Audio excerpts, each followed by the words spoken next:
So hello guys and स्वागत है आपका इस तड़क तिबड़क पे सेशन में। तो इस सेशन में हम डिस्कस करने वाले हैं क्वेश्चंस ऑफ फोरियर सीरीज। तो एग्ज़ाम के लिए तैयार सीरीज में आप सबका स्वागत है and we are going to start Fourier series के सारे क्वेश्चंस, जिसमें वन बाय वन हम सारे क्वेश्चन डिस्कस करने वाले हैं गाइज। सो फोरियर सीरीज़ में ऐसा टॉपिक है जो बहुत इंपॉर्टेंट है एंड इलेक्ट्रिकल के इन टर्म्स में बहुत ज़्यादा इंपॉर्टेंट हो जाता है, क्योंकि इलेक्ट्रिकल सिग्नल्स में ये टॉपिक बहुत यूज़ होता है, उसके हार्मोनिक सीरीज़ में, उसके ग्राफ में, analysis of each and every component, उसमें फोरियर यूज़ होता है। सो जो भी लोग अभी मैथ्स के पार्ट 2 मतलब M2 में जा रहे हैं तो उनके लिए सिलेबस में है। सो SPPU के जो भी सिलेबस में क्वेश्चंस होते हैं उनके अराउंड ही मेरे सारे सिमिलर क्वेश्चंस हैं। So what Fourier series actually is, जो हमें फाइंड करना है, हमें फोरियर सीरीज में एक एक्सपांशन होता है। सो उस एक्सपांशन में बहुत सारे 3 मेजर टर्म्स होते हैं including sine and cos. So उसमें से we have to actually find 3 main constants, 3 main variables actually, which is A0, AN and BN। So finally हम देखते हैं कि एक्चुअली सीरीज है क्या। तो Fourier series actually mathematical method है जो बड़े बड़े कॉम्प्लेक्स पीरियोडिक फंक्शंस को ब्रेक डाउन करती है और उन्हें एक छोटे sums, finite sum of simple sines and cosine के टर्म में ब्रेक करती है। बेसिकली ये बहुत बड़े से किसी टर्म, एक इनफाइनाइट या फिर कोई कॉम्प्लेक्स पीरियोडिक फंक्शन हो तो उसको ट्रांसफॉर्म करती है छोटे छोटे टर्म्स में, जैसे कि साइन एंड कॉस। क्योंकि साइन एंड कॉस क्योंकि वो ऑसिलेटिंग फंक्शंस है और उनमें ब्रेक करने के लिए ये हम यूज़ कर सकते हैं। सो A0 एक सिंगल वेरिएबल टर्म है, AN BN इनके साथ sine and cos respectively assign होते हैं। सो हम स्टार्ट करते हैं अब how to solve this question, क्योंकि हमारा मेन मोटिव इन एग्जाम की तैयारी में है कि हम जल्दी से जल्दी एक अच्छे से क्वेश्चन को सॉल्व करें, उसे कैसे अटेम्प्ट करना है, प्रेजेंट करना है, वो देखें। Alright, so let's go to the question. So हमारा एक क्वेश्चन हमें दिया है जो है x2, f of x is equal to x2, जो कि कहता है कि किस रेंज में वो है। तो वो है 0 to 2 पाई की रेंज में। अब यहाँ पर रेंज क्यों गिवन है भैया? क्योंकि हमें एक फोरियर सीरीज की अल्टीमेट रेंज निकालनी होती है, जिसमें एक एक्सपांशन होता है जो हमारा एक्चुअल सोल्यूशन होता है। सो सोल्यूशन कैसा दिखता है वो हमें पहले समझ लेना है, क्योंकि ये बहुत इंपॉर्टेंट बात है। सो इसका एक्सपांशन दिखने वाला है ऐसा कुछ, तो जिसमें हमारे A0, AN और BN के टर्म्स हैं, जो कि हमें सोल्यूशन में फाइंड करने होते हैं। सो एक कॉस ऑफ, तो ये होता है हमारा पूरा एक्सपांशन, जो कि हमें इसमें से फाइंड करना है ये 3 टर्म्स। सो ये 3 टर्म्स फाइंड करने के लिए हमारे पास अलग अलग 3 फॉर्मूलाज हैं, जिसमें हम ये सारे इक्वेशंस यूज करने वाले हैं, ये रेंज यूज करने वाले हैं एंड फॉर्मूलाज। तो फॉर्मूलाज एक 1 बाय 1 सॉल्व करके देख लेते हैं, so that you can understand this question step by step. और तुम इस क्वेश्चन को 1.5x के स्पीड में भी देख सकते हो, जिसमें से you will save your lot time. हम पहले देखेंगे A0 की टर्म, जो कि इसका फॉर्मूला होता है for this A0 is equal to 1 by pi integral over 0 to 2 pi, जो कि हमारी रेंज है, और f of x is equal into dx। So ये हमारा टोटल फॉर्मूला होता है फॉर A0 जिसमें फाइंड करते हैं putting this f of x into it. So let's solve this finally. So 1 by pi into integral over 0 to 2 पाई, जिसमें से हम f(x) की वैल्यू पुट करते हैं, जो कि है x²। तो ये अब आगे बहुत ही आसान हो गया सॉल्व करना। 1 बाय पाई जिसको हम इंटीग्रेट पहले करेंगे, फिर उसके बाद हम इसकी लिमिट्स डालेंगे। सो इंटीग्रेट करके x की एक पावर बढ़ जाएगी एंड नीचे भी वही सेम टर्म आ जाएगी, फिर 0 to 2 पाई, ये होगा इसका आंसर। फिर 1 बाय पाई इंटू, अब हम 3 को बाहर निकाल देते हैं, क्योंकि 3 का वैसे भी कोई उपयोग नहीं है। सो x के अंदर हम पहले 2 पाई डालेंगे, फिर 0 डालेंगे। ओके, सो 2 पाई डालने के लिए 2 पाई का क्यूब, क्योंकि x का क्यूब है, एंड 0 का क्यूब अगेन, ये होगा इसका आंसर। फिर उसके बाद 1 बाय 3 पाई एंड इसका करेंगे क्यूब, ये तो 0 ही हो जाएगा वैसे भी, so we can not take it. So 8 pi cube, ये हो गया इसका आंसर। अब फाइनली करेंगे सॉल्व, जिसका होगा आंसर 8 पाई क्यूब बाय 3 पाई, जिसमें 1 पाई और 1 पाई कैंसिल हो जाएगा, उसका आंसर आ जाएगा 8 पाई स्क्वायर बाय 3। ये आ गया A0। इस पूरे क्वेश्चन को हमें सॉल्व करने के लिए टोटल 5 मार्क्स मिलने वाले हैं। 5 मार्क्स, क्योंकि A0 को सॉल्व करना है, AN को सॉल्व करना है और BN को सॉल्व करना है। अब देखते हैं AN का सॉल्व, बाद में भूल ना जाऊँ इसलिए मैंने यहाँ पर सारे आंसर्स लिख दूंगा। सो A0 हमने फाइंड कर लिया है, हम फाइंड करेंगे AN। सो AN को फाइंड करने के लिए सिमिलर फॉर्मूला है, बस इसमें हम टर्म डालेंगे एक और, जो है integral over 0 to pi at same, फिर उसके बाद f of x, एंड इसके बाद जो टर्म जाएगी वो है कॉस की, क्योंकि हमारे मेन फाइनल आंसर के अंदर भी कॉस की टर्म है। अब तुम्हें एक डाउट आना चाहिए, क्योंकि n बेसिक है डाउट, तो n क्यों आना चाहिए यहाँ पर?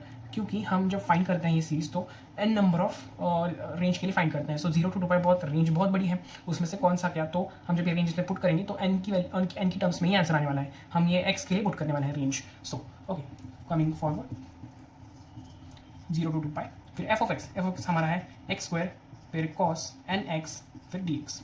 ओके, सो इसको हम फर्दर कैसे सॉल्व करें, क्योंकि अब ये बहुत ही बड़ा हो जाएगा, क्योंकि ना हम इसे हाईलाइट नहीं लगा सकते, कुछ नहीं लगा सकते, तो हमें एक ही थ्योरम से सॉल्व करना होगा, दैट इज बर्नौलीज थ्योरम। अब बर्नौलीज थ्योरम क्या कहता है कि एक को डिफरेंशिएट करो, दूसरे को इंटीग्रेट करो, एक को डिफरेंशिएट करो, दूसरे को इंटीग्रेट करो। सो सबसे पहले हम हमारा कॉन्स्टेंट ऐसे रखेंगे विच इज पाई। उसके बाद हम अब स्टार्ट करने वाले हैं बर्नौलीज का थ्योरम। सो पहला हमें एज इट इज रखना है, उसके बाद दूसरे का करना है हमें इंटीग्रेशन। अब कॉसेस का इंटीग्रेशन होता है साइन ऑफ एन एक्स, उसके बाद वो एन नीचे आ जाएगा, सिंपल। उसके बाद माइनस साइन लगा देनी है और फिर इसका डिफरेंशिएशन कर देना है। सो एक्स स्क्वायर का डिफरेंशिएशन होता है 2x। अब उसके बाद इसका इंटीग्रेशन करना है वापस से, सो डबल इंटीग्रेट दिस। अब साइन का इंटीग्रेशन होता है माइनस साइन माइनस कॉस, और n का डबल हो जाएगा एन स्क्वायर यहाँ पर। फिर उसके बाद हमें करना है इसका वापस से डिफरेंशिएशन, जो कि यहाँ पर प्लस हो जाएगा, माइनस फिर माइनस, ऐसा है इसका सीरीज का। फिर उसके बाद हो जाएगा 2x का सिर्फ हो जाएगा 2, एंड इसका इंटीग्रेशन हो जाएगा माइनस ऑफ, क्योंकि यहाँ पर माइनस ऑलरेडी माइनस, फिर कॉस का पॉजिटिव साइन, फिर ये हो जाएगा एन क्यूब, क्योंकि n into n again n cube. उसके बाद हमें थोड़ा सा मैं ऊपर लिख देता हूँ, वो हम बाद में भी लिख सकते हैं। ओके, अब फर्दर अगर हमें जाना है तो 2 का डिफरेंशिएशन हो जाएगा 0, तो यहाँ पर ये सीरीज एंड हो जाएगी। फिर हमें इसके साथ लगाने हैं लिमिट्स। आई नो ये क्वेश्चन थोड़ा सा बड़ा हो जाता है, but you have to actually solve it detailed, so that कि हम भूले नहीं कुछ। लिमिट डालने वाले हैं, पहली लिमिट 2 पाई डालेंगे, फिर उसके बाद 0 डालेंगे। सो 1 पाई तो एज इट इज रहेगा, तो 1 पाई के साथ साथ अब हम इस सारे बॉक्स में हमारी 2x की वैल्यू डालेंगे, 2 पाई की वैल्यू डालेंगे। सो यहाँ पर हो जाएगा 4 पाई स्क्वायर, फिर उसके बाद ये तो एज इट इज रहेगा, लेकिन हमें 2 पाई डाला है साइन के टर्म में, तो साइन 2 पाई होता है 0, क्योंकि साइन में कोई भी टर्म डालो एक्स के बारे में, एक्स के अंदर, और एन तो कुछ भी डालो, लेकिन sine 0 is also 0 and sine 2 pi is also 0। So ये पूरी टर्म 0 हो जाएगी। उसके बाद हम पहले ट्राई देखते हैं। सो ये हो जाएगा 2 pi square sine 2 pi N bye N, तो ये हो जाएगा ये माइनस 2x, यानी कि 4x नहीं, 4 अब x नहीं आएगा वहाँ पर, 4 पाई आएगा, क्योंकि x के अंदर ही हमने वो वैल्यू डाली है, 2 पाई इंटू 2 विच इज़ 4 पाई। सो उसके बाद ये माइनस और ये माइनस मैं प्लस कर देता हूँ, यहाँ पर ऑलरेडी एक माइनस था और यहाँ पर एक माइनस है, सो ये, और उसके बाद कॉस एन एक्स मतलब कॉस 2 पाई। अब कॉस 2 पाई की वैल्यू होती है 1, लेकिन मैं बाद में सब्स्टिट्यूट करेंगे, क्योंकि तुम लोगों को अगर समझ नहीं आएगा एट दिस पॉइंट तो गलत हो जाएगा। N x right, so 2 pi n x, 2 pi n, फिर n square as it is. उसके बाद ये टर्म क्या कह रहे हैं कि एन उल्टा यहाँ पर, फिर 2 इंटू ये टर्म वैसे भी 0 ही होने वाली है गाइस, सो क्योंकि साइन के अंदर कोई भी टर्म डालो, 2 पाई पाई सब कुछ 0 है। सो पाई डालेंगे तो -1 है, लेकिन 0 2 पाई उसके ऑड इवन टर्म्स में सारी पाई की साइन की वैल्यू जीरोज होती हैं। सो 2 pi N upon N cube, ये हमने सॉल्व कर दिया फॉर 2 पाई। अब माइनस करेंगे इसमें से 0 की सारी टर्म्स, तो देखते हैं एक सिंपल फंडा। 0 कॉस के अंदर एक्स के अंदर 0 डालेंगे तो ये पूरी टर्म 0 हो जाएगी, फिर अगेन यहाँ पर एक्स के अंदर पूरी टर्म डालेंगे तो ये 0 हो जाएगी, अगेन यहाँ पर एक्स की टर्म डालेंगे तो पूरा 0 हो जाएगा, तो ये इनडायरेक्टली पूरी की पूरी फॉर 0 लिमिट 0 इज 0। सिंपल, मैं पूरा रफ कर देता हूँ। ओके गाइस, सो अब देखते हैं इन एन की पूरा आंसर क्या आ जाता है। 1 पाई एज इट इज़, उसके बाद हम डालते हैं इसमें, ये तो प्रॉपर है 2 पाई, सो 2 पाई, और यहाँ पर मैं ऐसे जैसे बोला कि साइन की पूरी टर्म 0 हो जाती है, फिर हो जाएगा पूरा 0, ये हम एज इट इज लिख देंगे। 4 पाई कॉस के अंदर ये टर्म है कॉस, मैं एक रूल बताना चाहूँगा, कॉस ऑफ 2 पाई एन हमारा होता है 1, एंड मोस्ट इंपॉर्टेंट एक और है जो है कॉस ऑफ एन पाई। अगर कोई ऐसा हमारे पास आ जाए तो इसका आंसर होता है -1 टू पावर n। अब देखो ये फॉर्मूला कहाँ डिराइव हुआ तो उसके लिए मैं अलग वीडियो बना दूंगा, बट फॉर नाउ याद रखना, तो मैं एग्जाम के लिए रेडी रहना है तो ये सेम फॉर्मूला में यूज़ करना है। सो अब हमारे पास ये वाला टर्म, तो इसका आंसर हो जाएगा 1, उसके नीचे है एन स्क्वायर, उसके बाद माइनस ये क्या है, साइन की टर्म आ गई भैया, तो साइन की टर्म के लिए क्या होता है आंसर 0, तो यहाँ पर आ जाएगा 0। रादर तो उसके साथ 2 हो 3 हो 4 हो 4 पाई हो 6 पाई हो वॉट एवर इट इज, इन साइन की टर्म्स के साथ जो भी मल्टीप्लाई में है वो सब कुछ हो जाएगा 0। राइट गाइस, सो एन के साथ साथ होता है ए इज इक्वल टू 1/5, फिर उसके बाद आता है 4 पाई अपॉन एन स्क्वायर। आज मैं बोला कि एन स्क्वायर की टर्म आने वाली है, क्योंकि हमारी जो रेंज है वो 0 to 2 पाई के अंदर एग्जिस्ट करा रहा है। सो पाई और पाई कैंसिल हो जाएगा, फिर ऊपर आ जाएगा 4 और एन स्क्वायर, ये आ गई हमारी एन की टर्म, तो ये हो गई 4/n²। यहाँ पर मैं लिख देता हूँ। अब हम फाइंड करेंगे पी एन की टर्म। एन के साथ साथ हमने अब बी एन भी फाइंड करते हैं। तो एन में जो फॉर्मूला हुआ था तो उसमें एफ एक्स के साथ साथ कॉस एन एक्स की टर्म ज्वाइन हो चुकी थी, लेकिन अब बी एन के लिए हमें उल्टा यानी कि साइन की टर्म लगा देनी है। सो सिमिलर टू इट 1/पाई इंटीग्रल ओवर 0 to 2 जो हमारी रेंज है। अब ये रेंज जो है 0 to हमारी एल है, मतलब एल हमारा है 2 क्योंकि हम जनरलाइज फॉर्मूला में जब लिखते हैं तब 0 to एल लिखते हैं। अब यहाँ पर एल की वैल्यू में गिवन है विच इज 2 जब हम हाफ रेंज के क्वेश्चन करेंगे तो हाफ रेंज में L as a directly given होगा, ना कि कोई रेंज गिवन होगी। सो 0 to 2 इसके लिए, क्योंकि फोरियर के सारे क्वेश्चन ईजी होते हैं, हाफ रेंज के थोड़े से डिफिकल्ट हो जाते हैं स्पेशली फॉर साइन टर्म्स। लेकिन हम देखते हैं बी एन के लिए है f of x into sine of n x d x. Right, so further solve करेंगे, इसको भी हमें बर्नौलीज यूज़ करना पड़ेगा क्योंकि दोनों टर्म्स ऐसे आने वाली है। देखते हैं क्या होता है, मैं यहाँ लिख देता हूँ क्योंकि थोड़ा सा टाइम स्पेस बच जाए मेरे लिए सॉल्व करने के लिए। गाइस मुझे बताना, क्योंकि मैं अभी ये वाइट बोर्ड यूज़ कर रहा हूँ, तो मुझे क्या पेजेस पर ही सॉल्व करना चाहिए या फिर यहाँ पर ही कंटिन्यू करूँ? आपको कैसा समझ रहा है वो मुझे बताइए, फिर हम देखते हैं। Sine of n x d x. So similar to a n हम बी एन का सॉल्व करेंगे, जिसमें से हम करेंगे इंटीग्रल बर्नौलीज से। सो बी एन लिखेंगे, उसके बाद 1/पाई एज इट इज लिखेंगे, उसके बाद हम करेंगे बर्नौलीज से solve. So integration of x square into sine of n x integral 0 to 2 तो एक्स स्क्वायर को हम एज इट इज रखेंगे इसमें, फिर इंटीग्रल करेंगे साइन एक्स का। पहली चीज़ जो है हम समझने के लिए कि integral of sine x is minus cos x and integral of cos x is positive sine x. Differentiation और इंटीग्रेशन में थोड़ा सा डिफरेंस है, ये समझ लो, थोड़ा सा कन्फ्यूजन होता है बच्चों को, इसलिए मैं बता रहा हूँ। फिर साइन का होता है negative cos n x and नीचे क्योंकि हम इंटीग्रेशन कर रहे हैं, फिर निगेटिव क्योंकि एक बार नेगेटिव पॉजिटिव ऐसे साइकिल चलती रहती है। इसका करेंगे डिफ्रेंसिएशन इस टर्म का, फिर करेंगे इसका इंटीग्रेशन जो कि है माइनस ऑफ कॉस का साइन हो जाता है, एक बार एन और नीचे आ जाता है which is n into n square. उसके बाद हम अब करने वाले हैं इसका वापस से डिफ्रेंसिएशन इस वाले का, तो इसका प्लस करेंगे, माइनस का प्लस हो जाता है, फिर 2x का हो जाएगा 2 इंटू, अब इसका करेंगे इंटीग्रेशन वापस से, साइन इसका इंटीग्रेशन है माइनस कॉस एक्स, लेकिन ये माइनस और माइनस पहले से ही प्लस हो जाएगा विच इज़ प्लस लिख देता हूँ ऐसे ही, फिर cos of n x n cube, नीचे एन क्यूब हो जाएगा। ये हो गया हमारे सारी 2 के लिए। अब हमें करना है 0 के लिए, सो ये ऐसे कर लेते हैं, फिर माइनस ऑफ 0, फिर 0 में हम क्या पुट कर सकते हैं भाई, क्योंकि अब अगर हम इसे सॉल्व करें अच्छे से तो, सॉरी मैं 2 नहीं अभी तक डाला ही नहीं ना हमें कुछ, तो यहाँ आ जाएगा इसकी रेंज 0 to 2 अब इस सारे फंक्शन में, इस सारे इक्वेशन में हम डालेंगे इसकी वैल्यूज़ 2 और 0 के लिए।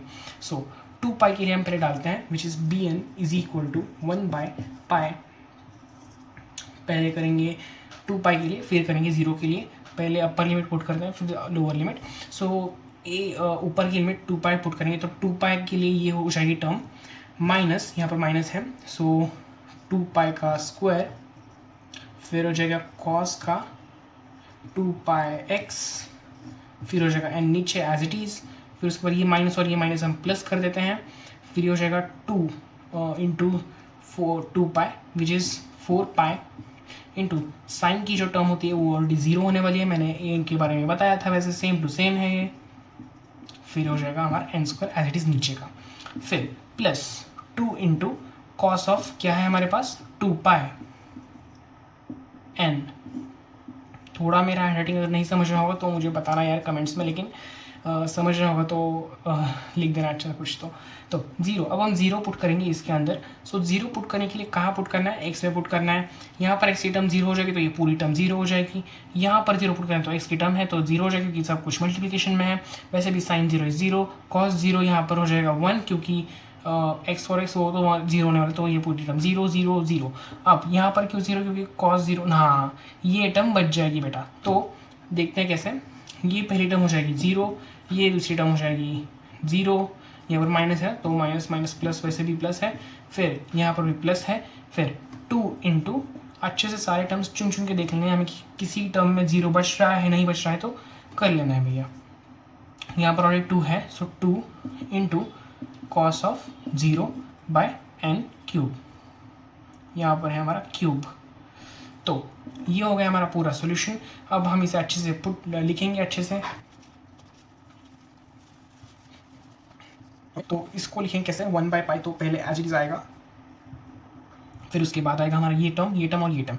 सबसे पहले मुझे बताना है तुम लोगों को कि cos ऑफ 2 पाई क्या होता है।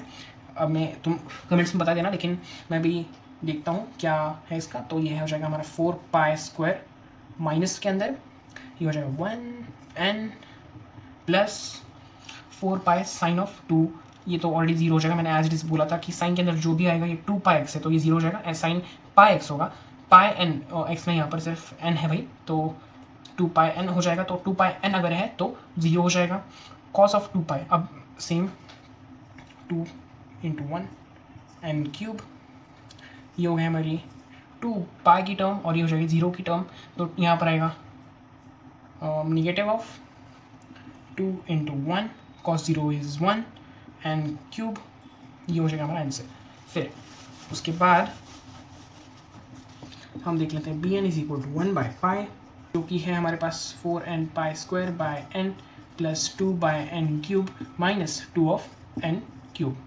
अब तुम लोग अच्छे से देख सकते हो क्योंकि ये बहुत इजी हो चुका है। हम डायरेक्टली प्लस और माइनस टर्म्स कट कर देंगे। ये भी 2/n पाई n क्यूब, ये हो जाएगा माइनस 2/n क्यूब, तो ये कट कर सिंपल। अब हमारे पास बहुत सिंपल टर्म्स बच चुकी हैं जो कि हैं -4 पाई स्क्वायर बाय n। इसमें से भी एक पाई और एक पाई कट हो जाएगा, जो कि हमारा फाइनल आंसर दे देगा हमें 4 पाई n -4/n। ये हो जाएगा हमारी बी एन की टर्म, ये मैं यहाँ पर लिख देता हूँ। अब फाइनली हमें at the end of video हमें अच्छे से इसको रिप्रेजेंट करना है in Fourier expansion as a series. तो हमें सीरीज़ लिखनी है। सीरीज़ कैसे लिखते हैं भाई, उसका एक रिप्रेजेंटेशन है अच्छा, जो कि मैंने सेशन के पहले बताया था शायद, या फिर अब तुम देख लो अगर नहीं देखा होगा तो। So f of x is equal to हमारा हो जाएगा पहले a0/2 की टर्म। तो a0/2 कैसा होता है, मैं पहले एक पूरा उसका लिख देता हूँ क्या ऐसा होता है। इन्फिनिटी को टेन कराता है, फिर E0 के साथ होती है हमारी cos nx की टर्म, उसके बाद bn की टर्म जिसके साथ होती है हमारी bn sin nx की टर्म, nx होता है भाई, बस हो गया।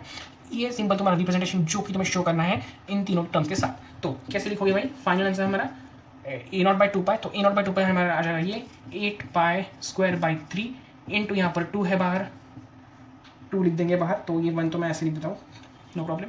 उसके बाद plus summation of n runs from 1 to infinity. उसके बाद a0 की टर्म आ जाएगी, वो है 4/n स्क्वायर, जो कि हमारे साथ हमारे n of cos of nx की। फिर उसके साथ है हमारे bn की टर्म हमारी निगेटिव है, तो निगेटिव लिख देंगे अच्छे से, हो गया। फिर उसके बाद हो जाएगी साइन की टर्म, हो गया भाई।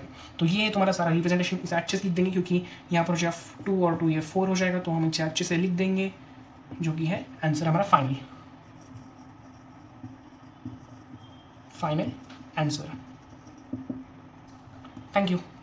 Make sure to subscribe, guys.